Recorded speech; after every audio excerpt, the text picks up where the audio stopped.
Book of Genesis, chapter 11 to 20. At first, the people of the whole world had only one language and used the same words. As they wandered about in the east, they came to a plain in Babylonia and settled there. They said to one another, "Come on, let's make bricks and bake them hard." So they had bricks to build with and tar to hold them together. They said, "Now let's build a city with a tower that reaches the sky, so that we can make a name for ourselves and not be scattered all over the earth." Then the Lord came down to see the city and the tower which those men had built, and he said, "Now then, these are all one people and they speak one language. This is just the beginning of what they are going to do. Soon they will be able to do anything they want. Let us go down and mix up their language, so that they will not understand one another." So the Lord scattered them all over the earth, and they stopped building the city. The city was called Babylon, because there the Lord mixed up the language of all the people, and from there he scattered them all over the earth. These are the descendants of Shem. 2 years after the flood, when Shem was 100 years old, he had a son, Arpachshad. After that, he lived another 500 years and had other children. When Arpachshad was 35 years old, he had a son, Shelah. After that, he lived another 403 years and had other children. When Shelah was 30 years old, he had a son, Eber. After that, he lived another 403 years and had other children. When Eber was 34 years old, he had a son, Peleg. After that, he lived another 430 years and had other children. When Peleg was 30 years old, he had a son, Ru. After that, he lived another 209 years and had other children. When Roy was 32 years old, he had a son, Serug. After that, he lived another 207 years and had other children. When Serug was 30 years old, he had a son, Nahor. After that, he lived another 200 years and had other children. When Nahor was 29 years old, he had a son, Terah. After that, he lived another 119 years and had other children. After Terah was 70 years old, he became the father of Abram, Nahor, and Haran. These are the descendants of Terah, who was the father of Abram, Nahor, and Haran. Haran was the father of Lot, and Haran died in his native city, Ur in Babylonia, while his father was still living. Abram married Sarai, and Nahor married Milcah, the daughter of Haran, who was also the father of Iscah. Sarai was not able to have children. Terah took his son Abram, his grandson Lot, who was the son of Haran, and his daughter-in-law Sarai, Abram's wife, and with them he left the city of Ur in Babylonia to go to the land of Canaan. They went as far as Haran and settled there. Terah died there at the age of 205. The Lord said to Abram, "Leave your country, your relatives, and your father's home, and go to a land that I am going to show you. I will give you many descendants, and they will become a great nation. I will bless you and make your name famous, so that you will be a blessing. I will bless those who bless you, but I will curse those who curse you. And through you I will bless all the nations." When Abram was 75 years old, he started out from Haran as the Lord had told him to do, and Lot went with him. Abram took his wife Sarai, his nephew Lot, and all the wealth and all the slaves they had acquired in Haran, and they started out for the land of Canaan. When they arrived in Canaan, Abram traveled through the land until he came to the sacred tree of Moreh, the holy place at Shechem. At that time the Canaanites were still living in the land. The valley was full of tar pits, and when the kings of Sodom and Gomorrah tried to run away from the battle, they fell into the pits. But the other 3 kings escaped to the mountains. The 4 kings took everything in Sodom and Gomorrah, including the food, and went away. Lot, Abram's nephew, was living in Sodom, so they took him and all his possessions. But a man escaped and reported all this to Abram, the Hebrew, who was living near the sacred trees belonging to Mamre the Amorite. Mamre and his brothers Eshcol and Anah were Abram's allies. When Abram heard that his nephew had been captured, he called together all the fighting men in his camp, 318 in all, and pursued the 4 kings all the way to Dan. There he divided his men into groups, attacked the enemy by night, and defeated them. He chased them as far as Hobah, north of Damascus, and recovered the loot that had been taken. He also brought back his nephew Lot and his possessions, together with the women and the other prisoners. When Abram came back from his victory over Chedorlaomer and the other kings, the king of Sodom went out to meet him in the valley of Shaveh, also called the King's Valley. And Melchizedek, who was king of Salem and also a priest of the Most High God, brought bread and wine to Abram, blessed him, and said, "May the Most High God, who made heaven and earth, bless Abram. May the Most High God who gave you victory over your enemies be praised." And Abram gave Melchizedek 1/10 of all the loot he had recovered. The king of Sodom said to Abram, "Keep the loot, but give me back all my people." Abram answered, "I solemnly swear before the Lord, the Most High God, maker of heaven and earth, that I will not keep anything of yours, not even a thread or a sandal strap." Then you can never say, "I am the one who made Abram rich. I will take nothing for myself. I will accept only what my men have used. But let my allies Anna, Eshcol, and Mamre take their share." After this, Abram had a vision, and heard the Lord say to him, "Do not be afraid, Abram. I will shield you from danger, and give you a great reward." But Abram answered, "Sovereign Lord, what good will your reward do me, since I have no children? My only heir is Eliezer of Damascus. You have given me no children, and one of my slaves will inherit my property." Then he heard the Lord speaking to him again. "This slave Eliezer will not inherit your property. Your own son will be your heir." The Lord took him outside and said, "Look at the sky and try to count the stars. You will have as many descendants as that." Abram put his trust in the Lord, and because of this the Lord was pleased with him and accepted him. Then the Lord said to him, "I am the Lord who led you out of Ur in Babylonia, to give you this land as your own." But Abram asked, "Sovereign Lord, how can I know that it will be mine?" He answered, "Bring me a cow, a goat, and a ram, each of them 3 years old, and a dove and a pigeon." Abram brought the animals to God, cut them in half, and placed the halves opposite each other in 2 rows. But he did not cut up the birds. Vultures came down on the bodies, but Abram drove them off. When the sun was going down, Abram fell into a deep sleep, and fear and terror came over him. The Lord said to him, "Your descendants will be strangers in a foreign land. They will be slaves there, and will be treated cruelly for 400 years. But I will punish the nation that enslaves them, and when they leave that foreign land, they will take great wealth with them.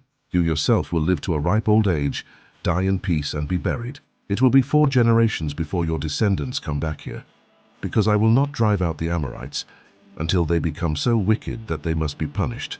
When the sun had set and it was dark, a smoking firepot and a flaming torch suddenly appeared and passed between the pieces of the animals.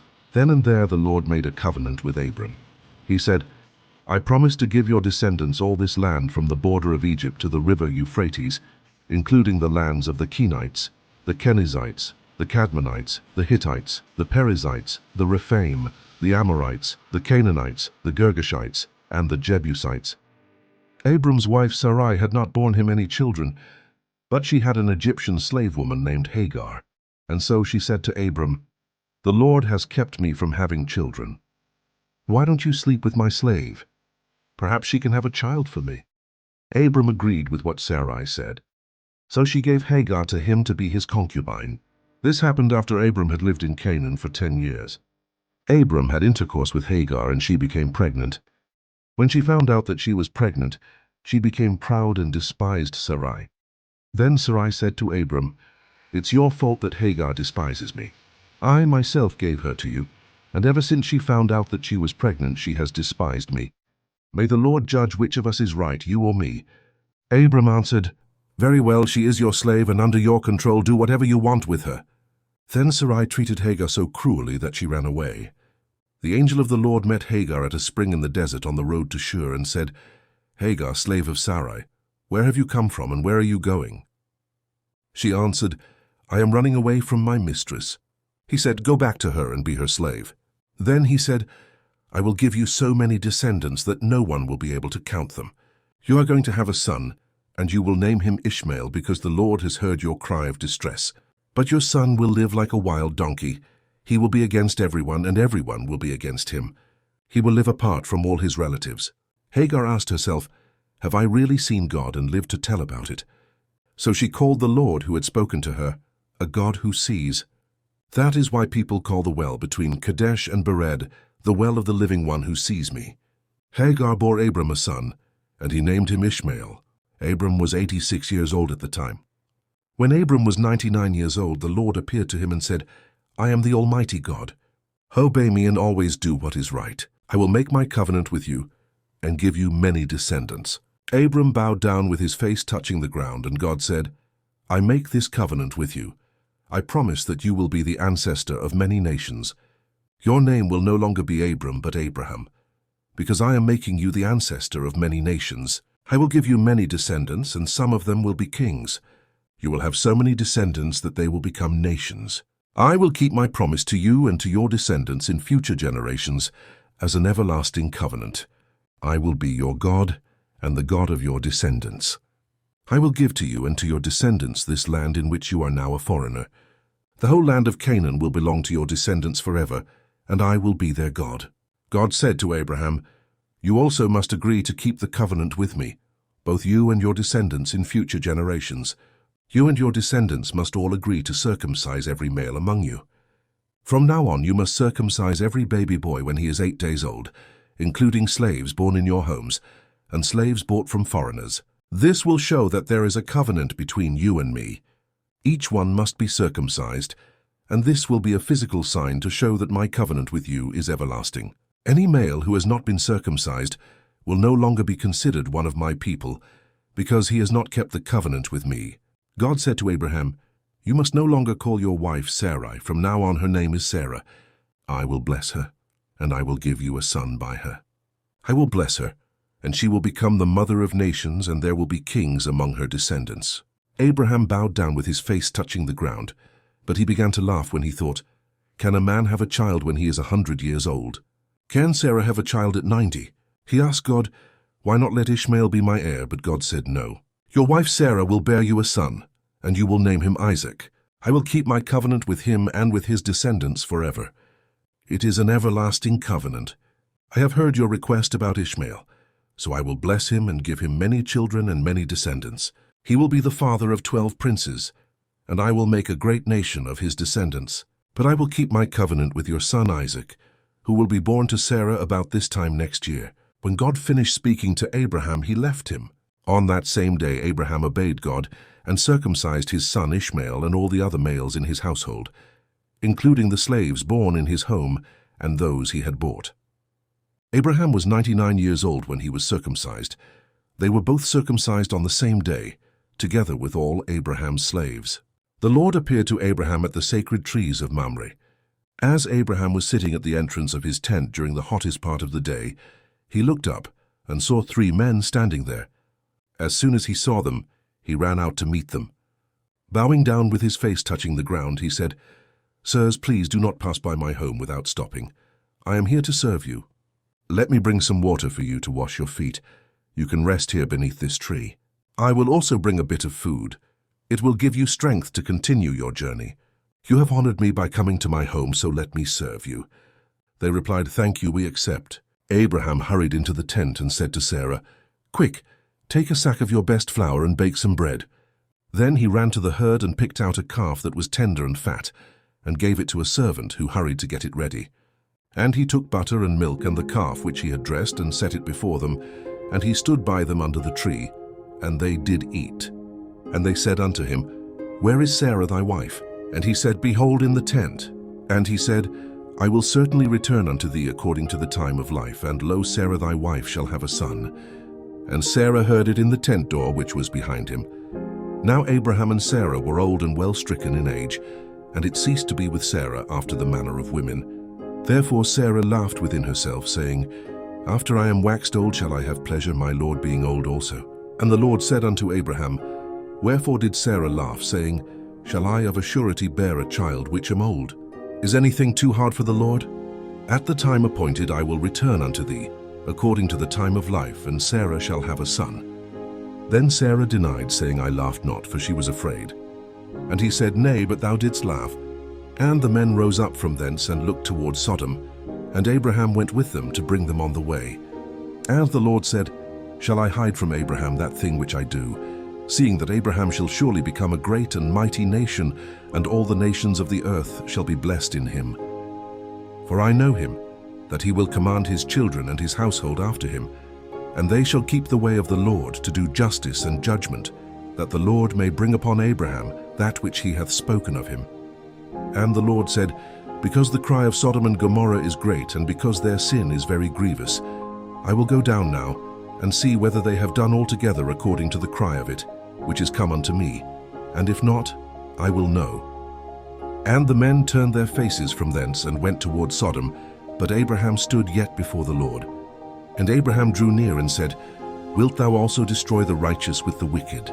Peradventure there be 50 righteous within the city. Wilt thou also destroy and not spare the place for the 50 righteous that are therein?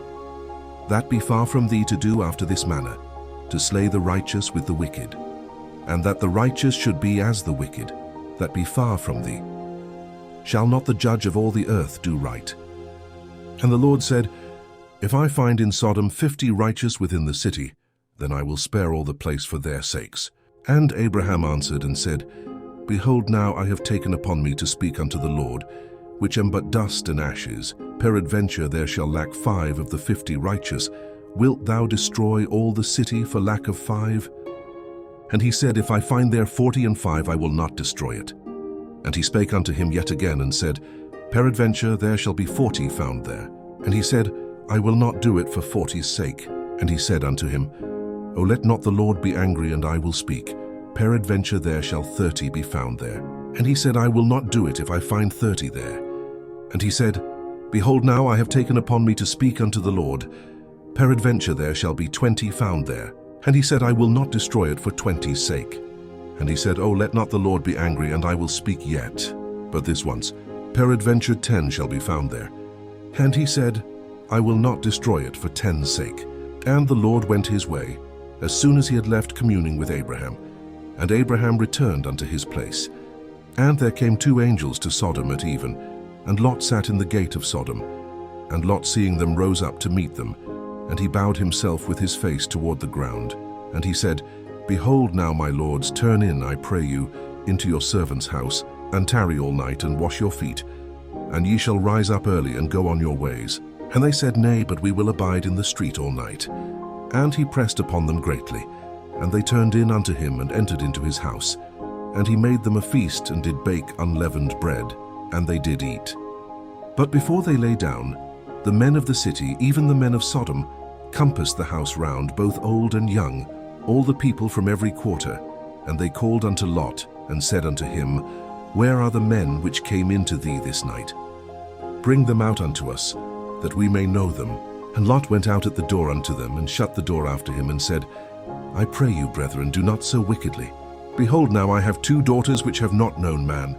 Let me, I pray you, bring them out unto you, and do ye to them as is good in your eyes.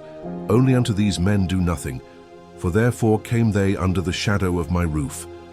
And they said, Stand back. And they said again, This one fellow came in to sojourn, and he will needs be a judge. Now will we deal worse with thee than with them. And they pressed sore upon the man, even Lot, and came near to break the door. But the men put forth their hand, and pulled Lot into the house to them, and shut to the door. And they smote the men that were at the door of the house with blindness, both small and great, so that they wearied themselves to find the door. And the men said unto Lot, Hast thou here any besides, son-in-law, and thy sons, and thy daughters, and whatsoever thou hast in the city, bring them out of this place, for we will destroy this place, because the cry of them is waxen great before the face of the Lord, and the Lord hath sent us to destroy it. And Lot went out and spake unto his sons-in-law, which married his daughters, and said, Up, get you out of this place, for the Lord will destroy this city. But he seemed as one that mocked unto his sons-in-law. And when the morning arose, then the angels hastened Lot, saying, Arise, take thy wife and thy 2 daughters, which are here, lest thou be consumed in the iniquity of the city. And while he lingered, the men laid hold upon his hand, and upon the hand of his wife, and upon the hand of his 2 daughters, the Lord being merciful unto him, and they brought him forth, and set him without the city. And it came to pass, when they had brought them forth abroad, that he said, Escape for thy life. Look not behind thee, neither stay thou in all the plain. Escape to the mountain, lest thou be consumed. And Lot said unto them, O not so, my lord, behold now, thy servant hath found grace in thy sight, and thou hast magnified thy mercy, which thou hast showed unto me in saving my life. And I cannot escape to the mountain, lest some evil take me, and I die. Behold, now this city is near to flee unto, and it is a little one. O let me escape thither, is it not a little one? And my soul shall live. And he said unto him, See, I have accepted thee concerning this thing also, that I will not overthrow this city, for the which thou hast spoken. Haste thee, escape thither, for I cannot do anything till thou be come thither. Therefore the name of the city was called Zoar. The sun was risen upon the earth when Lot entered into Zoar.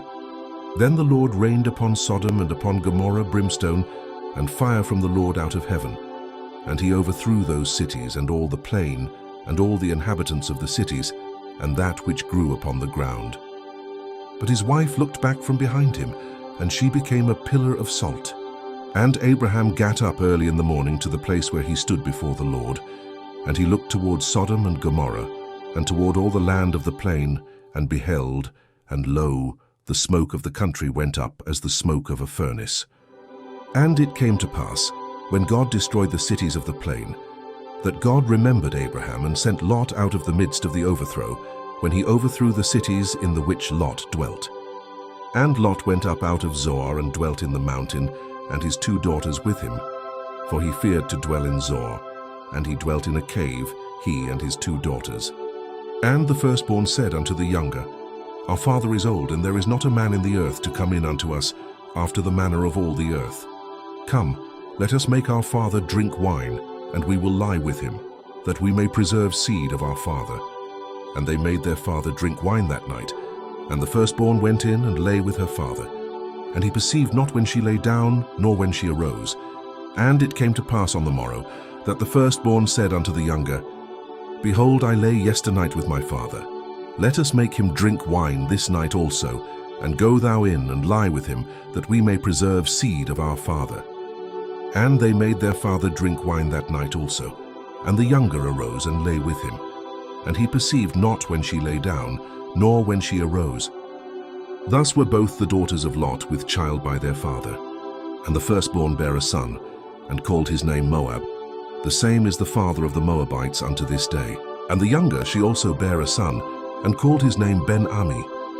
The same is the father of the children of Ammon unto this day. And Abraham journeyed from thence toward the south country, and dwelled between Kadesh and Shur, and sojourned in Gerar. And Abraham said of Sarah his wife, She is my sister. And Abimelech king of Gerar sent and took Sarah. But God came to Abimelech in a dream by night, and said to him, Behold, thou art but a dead man, for the woman which thou hast taken, for she is a man's wife. But Abimelech had not come near her. And he said, Lord, wilt thou slay also a righteous nation? Said he not unto me, She is my sister? And she, even she herself, said, He is my brother.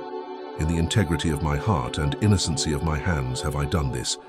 And God said unto him in a dream, Yea, I know that thou didst this in the integrity of thy heart, for I also withheld thee from sinning against me. Therefore suffered I thee not to touch her. Now therefore restore the man his wife, for he is a prophet, and he shall pray for thee, and thou shalt live. And if thou restore her not, know thou that thou shalt surely die, thou and all that are thine. Therefore Abimelech rose early in the morning, and called all his servants, and told all these things in their ears. And the men were sore afraid. Then Abimelech called Abraham, and said unto him, What hast thou done unto us? And what have I offended thee, that thou hast brought on me and on my kingdom a great sin? Thou hast done deeds unto me that ought not to be done. And Abimelech said unto Abraham, What sawest thou that thou hast done this thing? And Abraham said, Because I thought, surely the fear of God is not in this place, and they will slay me for my wife's sake. And yet indeed she is my sister. She is the daughter of my father, but not the daughter of my mother, and she became my wife. And it came to pass, when God caused me to wander from my father's house, that I said unto her, This is thy kindness which thou shalt show unto me. At every place whither we shall come, say of me, He is my brother. And Abimelech took sheep and oxen and men servants and women servants, and gave them unto Abraham, and restored him Sarah his wife. And Abimelech said, Behold, my land is before thee, dwell where it pleaseth thee. And unto Sarah he said, Behold, I have given thy brother 1,000 pieces of silver. Behold, he is to thee a covering of the eyes unto all that are with thee and with all other. Thus she was reproved. So Abraham prayed unto God, and God healed Abimelech and his wife and his maidservants, and they bare children.